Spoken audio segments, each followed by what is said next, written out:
A couple of years ago, if you wanted to make radio programmes, you had a few choices. Basically, you either worked for a commercial radio station, or if you worked for an independent, you pitched stuff to people like the BBC. Beyond that, it's kind of difficult. In the last few years, obviously, a lot more brands are after content, especially mobile phone companies, it seems. And a lot of the programmes that I have made in the last kind of 9 months have been for broadcasters, but with big brands and sponsors behind them. We're down here today in Oxford for T-Mobile's street gigs with Get Cape, Wear Cape, Fly for Channel 4 Radio. I'm with Daniel Kaluuya and Dev Patel, Anwar and Posh Kenneth from Skins, who are our presenters of Backstage.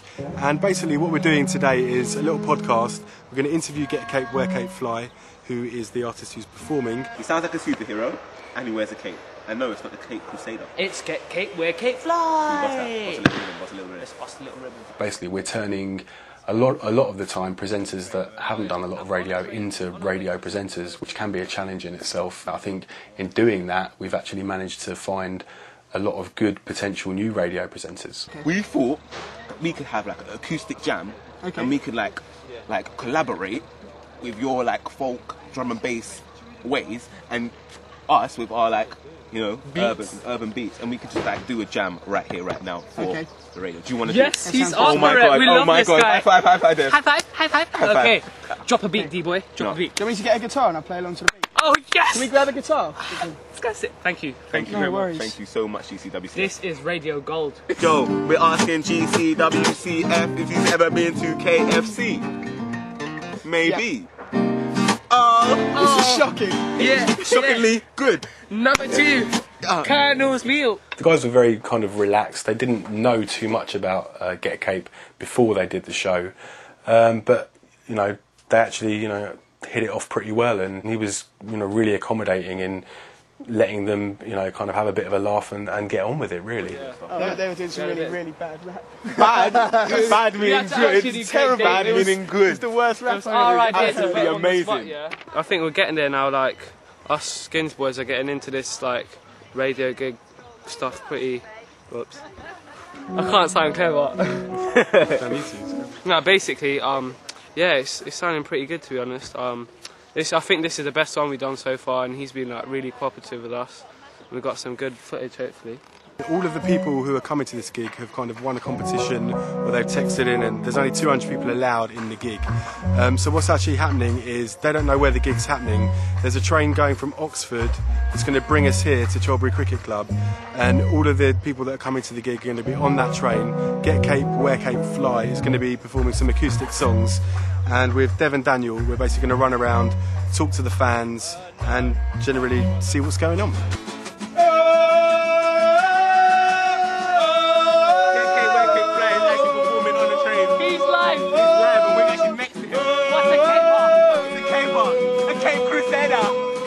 Cape Fly, the man himself, went down with his little band along the aisle of the whole train, just serenading everyone with his guitar, playing a few tunes, and then he bumped into us too, and then because we did a rubbish freestyle with him in the interview, he done it again, and this guy blew it away. His name is Duckworth, he's Duckworth, he's worth the duck and nothing about the turf. Yeah! You know this, you know this, you know this, you know this, you know this, it's at a London crowd, and when I season, I'll stun them crowd, I'm with Dev, man. I mean, that was great. It just, you know, it was good fun. It will sound great in the programme.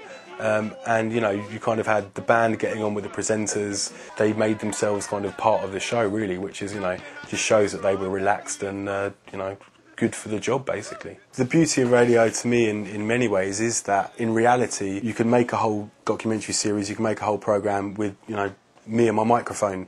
And that's really what I love about working in radio. You can come up with an idea and see it through from, you know, the idea through to the finished programme. I teach at a regular Wednesday night course at the Roundhouse Studios. What we do is work towards different objectives each term. This term, we're working towards the objective of doing a radio-style talk show. So all the kind of planning that goes behind that, we get to really kind of break that down and look at every aspect of it in quite a lot of detail. What we're doing is working towards a talk show for radio, and it's basically going to be a talk show. We're going to have some pretty big guests coming in to the studio at the end of term. Hopefully some people like Martin Fry and Stephen It's blood, Fry, innit, blood? Martin Ware, Nana Cherry. Hopefully those people are going to come in, and all the guys Yo, in the group are this going to blah, interview blah. them On the in their own Roundhouse kind of Radio. Parkinson-style radio show. So what we're doing today is we've recorded some drops and jingles for the start of the show, and we're just going through what was recorded last week, making some changes to it, and hopefully pretty soon we'll have an edited version of the theme tune for the show. Blah, blah, blah, blah. A lot of it is about being pushy, getting out there and really making it happen. There's a lot of opportunity with places like the Roundhouse running those kind of courses, which, you know, I hate to say it, but when back in my day, you know, those things weren't around. So, you know, it really is about listening and taking advantage of the opportunities that are out there.